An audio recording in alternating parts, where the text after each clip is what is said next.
Olá, queridos, canal Apocalipse Final dos Tempos, 4 de março de 2024. Amados, nesse vídeo eu vou compartilhar alguns áudios que foram deixados ontem pela irmã Alessandra, a quem eu agradeço muito, minha querida. E esses áudios estão relacionados a um sonho, o sonho da irmã Edilene, esse sonho aí. Alerta, sonho profético, se prepare para o evento, isolamento, moeda única, gemido da terra. Então, os áudios que a irmã Alessandra deixou tem a ver com uma interpretação relacionada a esse sonho. E o que eu acho interessante, irmãos, é que o sonho da irmã Edilene, de uma certa forma, bate com aquilo que eu tenho passado aqui e que está relacionado a palavras proféticas de profetas que têm apresentado que antes do arrebatamento tem um momento difícil. Um momento que eu não gostaria, que você também não gostaria, porque já gostaríamos de estar com o Senhor, mas eles têm falado sobre isso, um momento difícil antes do arrebatamento. Ok, amados, então vamos ao vídeo. Boa noite, irmãos e irmã Edilene. Eu estava vendo agora o vídeo que a irmã colocou no canal do sonho que você teve agora, dia 27 de fevereiro e o de janeiro, e me chamou a atenção um detalhe que a irmã contou do sonho, principalmente foi a parte do sonho de janeiro, que foi do bebê, que a terra gemia e começou por causa dos gemidos, ela começou a fender, a abrir fendas na rocha, né? E havia gritos e gemidos da terra. E é interessante quando a gente para pensar que isso está descrevendo Apocalipse 12, porque a mulher vestida de sol, com a lua debaixo dos pés e as 12 coroas de estrela na cabeça, que eu sempre falo nos meus estudos, no meu canal, não sei se a irmã conhece, acredito que não, que é Israel, e de repente no seu sonho fica bem nítido que isso é real. Por quê? Porque nós sabemos que a terra de Israel é conhecida, Israel é conhecido como, é chamado de terra santa, certo? A terra santa, com dores de parto, com gemidos, sendo fendida, ou seja, vai começar a partir do arrebatamento da igreja, a gente sabe que vai começar a angústia de Jacó, então a terra sendo fendida, ou gemendo com dores, e de repente sai um feto de dentro da terra, ou seja, aquela criança que nasce, né, daquela mulher que estava gemendo com dores de parto, e é interessante que nasce uma criança, que o cordão umbilical dela estava preso no meio da terra. Quem está no meio da terra? A Terra Santa, Israel. Jerusalém é o centro da terra. A Terra Santa, a terra de Israel, está no centro da terra. E aí, quando a gente vê que essa criança sai do centro da terra, onde estava preso o seu cordão umbilical, e ela sai com um peixe na mão. O que é o peixe? A representação do peixe no Evangelho são quem? A igreja, os cristãos.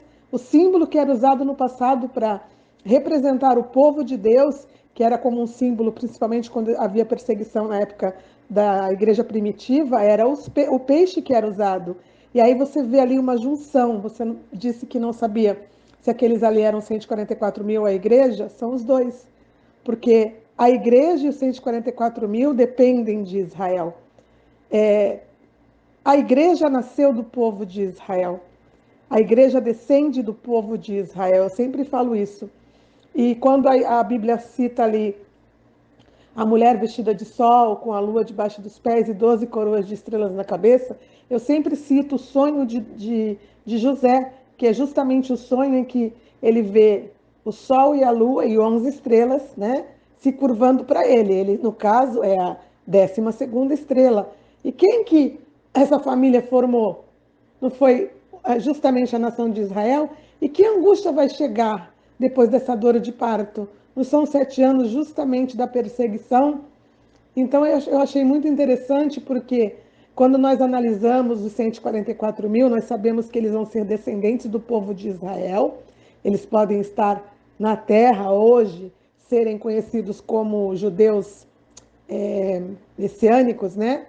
Ou pessoas que são cristãs convertidas, que são da descendência das tribos de Israel e não sabem, estão espalhadas pelas nações, porque muitos não sabem. Nós sabemos que as 10 tribos se perderam e muitos não sabem. Alguns sim, outros não. Mas todos têm que ser convertidos. Todos fazem parte da igreja, todos conhecem a Jesus Cristo, todos têm que ser servos de Deus. Porque quando a gente vê em Apocalipse 14, eles colocados sobre o Monte Sião, junto com o Senhor Jesus, a gente vê ali que, quando fala sobre eles, fala que eles, aonde o Cordeiro vai, eles o seguem, eles são servos de Deus e vão vir para um trabalho aqui. Então, o arrebatamento da igreja, ele acontece, e eu falo disso no estudo que eu fiz no ano, acho que foi em 2022 ou final de 2021, acho que foi em 2022, justamente quem serão os arrebatados, e eu falo dos 144 mil e da igreja, que ambos serão tirados no mesmo período, no mesmo momento, os 144 mil para voltarem para uma obra que eles vão pregar às nações, e as ovelhas perdidas da casa de Israel e as nações, aqueles que serão os santos da tribulação, e a igreja, que é a noiva que será tomada, que ali está representando o neném e o peixe, juntos, são a igreja. Ela vai ser tirada, né? No caso a igreja especificamente falando que é a noiva, que essa vai estar no céu para os 7 anos, enquanto a angústia de Jacó acontece aqui, elas estarão no céu. A igreja, a noiva, vai se casar com o cordeiro, vai se tornar a esposa do cordeiro, e ali também representa justamente o casamento judaico, que são os 7 dias que acontecia o casamento judaico. Então eu achei essa parte do seu sonho assim interessantíssima, e quando eu escutei na hora, eu entendi o que estava sendo mostrado ali para você. Deus abençoe, espero que a irmã tenha entendido e que os irmãos também entendam. Desculpa o tamanho do vídeo, mas eu precisava falar. E tem mais um detalhe, né? Que quando o Apocalipse 12 fala que o, o dragão vai se colocar na frente da mulher quando ela for dar à luz para tentar devorar o filho quando nascesse, me parece que esta criança, que é a representação justamente da igreja, né, e dos 144 mil, dos servos que serão arrebatados, do filho varão, né, daquele filho que é o herdeiro da herança que sobe primeiro, me parece que justamente ele vai ser exposto de certa forma, porque o dragão vai tentar devorá-lo, né? E por isso ele está ali preso, né? E de certa forma exposto para que o dragão tente devorá-lo assim que ele nasce, né? É muito interessante a gente analisar isso que é falado aí. E outra coisa, quando eu falo que os 144 mil e a igreja são tirados no mesmo momento, quando a gente vê que o arrebatamento acontece no sexto selo, já falei disso várias vezes, e a sequência do sexto selo, que é o capítulo 7 de Apocalipse, fala os 144 mil para serem selados e os glorificados na sequência, que muitos já disseram que aqueles ali não são a igreja, mas hoje, devido a todos os acontecimentos, né, porque falavam assim, como assim? Aqueles não são a igreja, são tirados da tribulação, mas ali cita que eles veem o calor do sol, veem a fome e veem a sede. E a igreja está na terra. E é isso que está começando a acontecer agora. E que ali é a igreja, isso não significa que ali já está a tribulação. Mas ali é a igreja. E a igreja ela é tirada para fora de uma certa tribulação para não viver a tribulação dos 7 anos. Então, é tirados para fora da tribulação. Boa tarde, irmãos. E mais, para quem assistiu o vídeo do sonho da irmã, Edilene, né? Que ela postou ontem, a respeito justamente desse último sonho que ela teve, que foi o que ela contou primeiro, que ela estava dentro de casa e que ela via que pessoas queriam invadir a casa dela, e toda a sequência do sonho. É interessante, se a gente analisa ali, a gente vê Deus mostrando realmente a sequência dos acontecimentos que estão para se suceder sobre a igreja. Eu vou falar para vocês aqui aquilo que eu compreendi, mediante, eu já falei a respeito, né, que eu coloquei aí acima o áudio, que eu mandei para ela ontem a respeito da criança saindo da terra, que gemia, mas o Senhor ele foi me dando entendimento de tudo aquilo que ela estava falando, e eu vou dizer aquilo que o Senhor colocou no meu coração. E quando a gente analisa ali mostra para nós exatamente o quê? Que a igreja vai ser guardada por Deus num período de caos que está vindo sobre a terra. Um período de caos onde as pessoas que não conhecem o Senhor vão estar expostas a coisas difíceis, a tragédias, a momentos de dificuldade, perseguições e morte, mas o Senhor vai guardar a igreja dele. Ela tinha que ficar dentro da casa dela, ou seja, ela estava guardada por Deus. E aí ela via que alguém sempre tentando invadir, as pessoas gritando, uma gritaria, ela sabia que algo ruim estava acontecendo lá fora, e ela estava fazendo o quê? Ela estava com os filhos dela, o quê? Orando, orando. E quando para aquele momento de caos, que chega um momento que acaba toda aquela confusão que ela ouvia do lado de fora, o que que acontece ali? O que que ela conta para nós? Que ela de repente vê que tinha uma sala, né, ao lado ali na casa dela, que tinha muitos mantimentos estocados, né, que é o fato de guardar os mantimentos. Mas vocês repararam o que ela fala? Que existia mantimentos guardados e ela sabia que ela já tinha usufruído de uma parte desse mantimento, mas que existiam outros lá. Só que ela sabia que aquele momento não era mais o momento de usar aqueles mantimentos, mas o momento dela sair da casa dela e ir para as montanhas. O que que eu entendo com isso? Ela falando de ir para as montanhas. E que ela viu uma mochila que ela sabia que ela tinha preparado, na realidade, na vida real ela não preparou, mas que ela sabia que ela tinha preparado. E que ela calçava os sapatos e ela subia, ela saía da casa dela com os filhos dela para subir o monte. Isso me remete ao quê? Justamente a preparação que nós estamos fazendo para o arrebatamento, para subir o Monte Santo, para estar com o Senhor. Eu vejo ali Deus mostrando que depois daquele momento de caos que vai acontecer no mundo e de fome, onde nós vamos precisar sim de alimentos, porque vai vir a fome, vai vir o caos, vai vir as coisas ruins que a palavra de Deus nos mostra em Apocalipse, como eu já falei para vocês nos selos, e principalmente o quarto selo, que é o selo que nós estamos entrando, que vai tipificar de forma mais profunda a fome, o caos, as catástrofes, a perseguição, que ela vai o quê? Para o monte, ou seja, ela vai subir ao monte santo de Deus, ou seja, aquilo para mim tipifica o arrebatamento. E o que eu presto atenção também olhando para aquilo ali? Ela via outras pessoas também indo com ela, né? Poucas pessoas, mas outras pessoas indo também pegando suas mochilas e subindo o monte. Mas só que ela olhava e sabia que aquele mantimento que estava ali ficando na casa dela, que ela não ia precisar mais dele, que ela não ia mais fazer uso daquele mantimento. Para onde ela ia, ela não precisava daquele mantimento.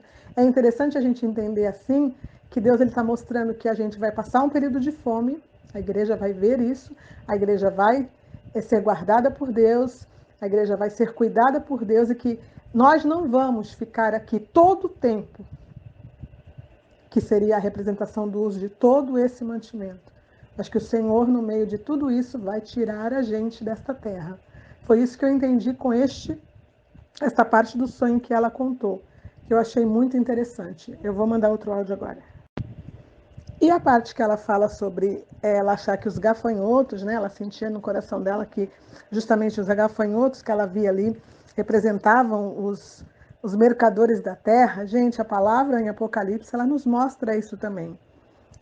Eu preciso também falar isso para vocês, porque foi todo um conjunto de coisas que o Espírito Santo foi falando ali enquanto ela falava no meu coração e que eu vou contar para vocês aqui, para vocês também verem o que vocês acham.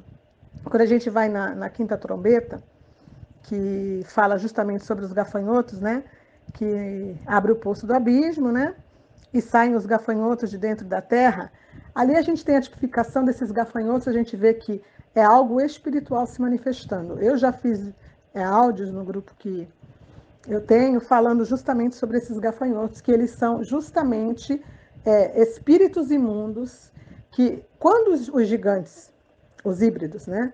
Que lá no começo os anjos caídos, que eram os vigilantes, tiveram relações com as mulheres, estiveram os gigantes, e os gigantes foram mortos no dilúvio. O que aconteceu com o espírito desses gigantes? Porque a gente sabe que eles não tinham alma, eles não receberam salvação. O que aconteceu? Justamente eles se transformaram, isso fala no livro de Enoque, em espíritos imundos. Então esses demônios que nós vemos se manifestar, que a gente vê se manifestar nas igrejas, os demônios, né?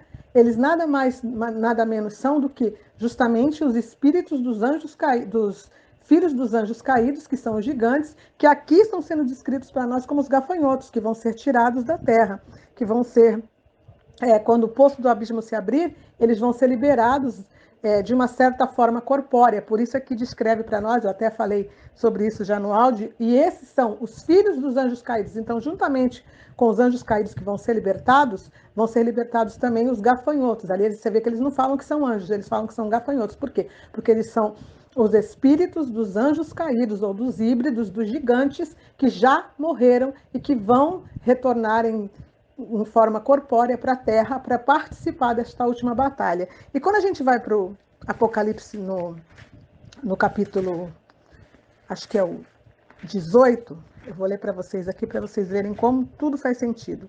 A gente vai para o capítulo 18. Aqui fala para nós do lamento dos admiradores da Babilônia, da queda da Babilônia, que a gente sabe que a queda da Babilônia é o reino do anticristo que vai ser derrubado, certo? E a gente vai aqui para o versículo 22, está escrito assim, ó, e a voz de arpistas, de músicos, de tocadores, de flautas, de clarins, jamais em ti se ouvirá, nem artífice algum de qualquer arte jamais te será achado, e nunca jamais em ti se ouvirá o ruído de pedra de moinho. Também jamais em ti brilhará a luz de candeia, já estou no 23, nem voz de noivo ou de noiva, jamais em ti se ouvirá, pois os teus mercadores foram os grandes da terra, porque todas as nações foram seduzidas pela sua feitiçaria.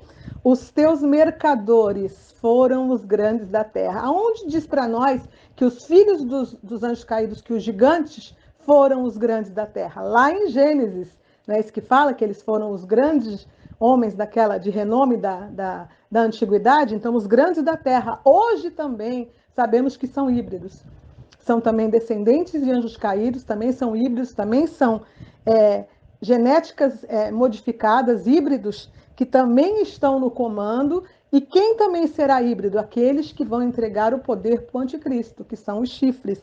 Então a gente vê que esses mercadores da terra, que justamente vão estar no final de tudo, com todo o comércio, com o domínio da marca da besta, com o domínio do dinheiro, com o domínio de toda a situação financeira do mundo, ela está ligada, sim, aos gafanhotos, que nada mais são que os mercadores da terra, que com as suas feitiçarias ou com as suas farmaqueias, né, eles enganaram as nações, porque eles são híbridos. Então, tanto os híbridos do passado, que são os espíritos dos anjos caídos que se tornaram demônios, que vão sair do poço do abismo no quinto selo, é no quinto, não, é no sexto, gente, desculpa.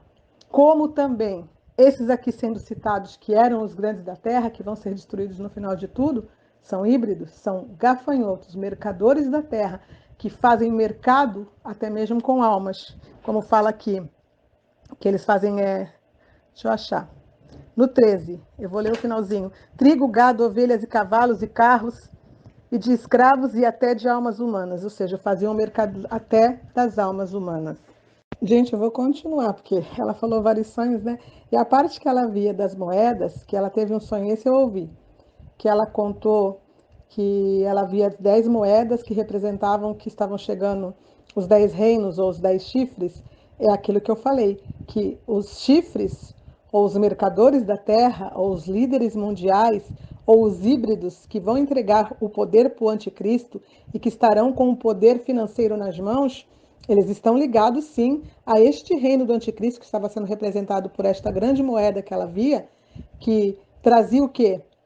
O caos total financeiro. O reino do anticristo, o sistema do anticristo, o sistema financeiro do anticristo, que vai destruir a terra, né? Que ela via toda uma destruição por trás dessa moeda que vinha, é a representação realmente da mercantilização que eles vão ter de todo o domínio financeiro, do dinheiro, das finanças, e com a marca você vai ter direito a comprar e vender. Sem a marca você não vai poder fazer nada. Por quê? Porque vai ser uma moeda única. A grande representava justamente o reino do anticristo em ação, e os 10 que ela via no outro sonho, que eram os 10 chifres, que eram 10 moedas, são eles que vão dar o poder para o anticristo, ou seja, todo o comércio mundial, todo o domínio financeiro vai estar na mão do reino da besta e do anticristo. E quem não entrar na dele não vai comprar e não vai vender. Então, os mercadores da terra, sim, estão ligados com os gafanhotos, porque são os híbridos, e tudo está conectado, e nós já estamos vendo justamente a descrição de todo o final do cumprimento do Apocalipse que já se iniciou, né?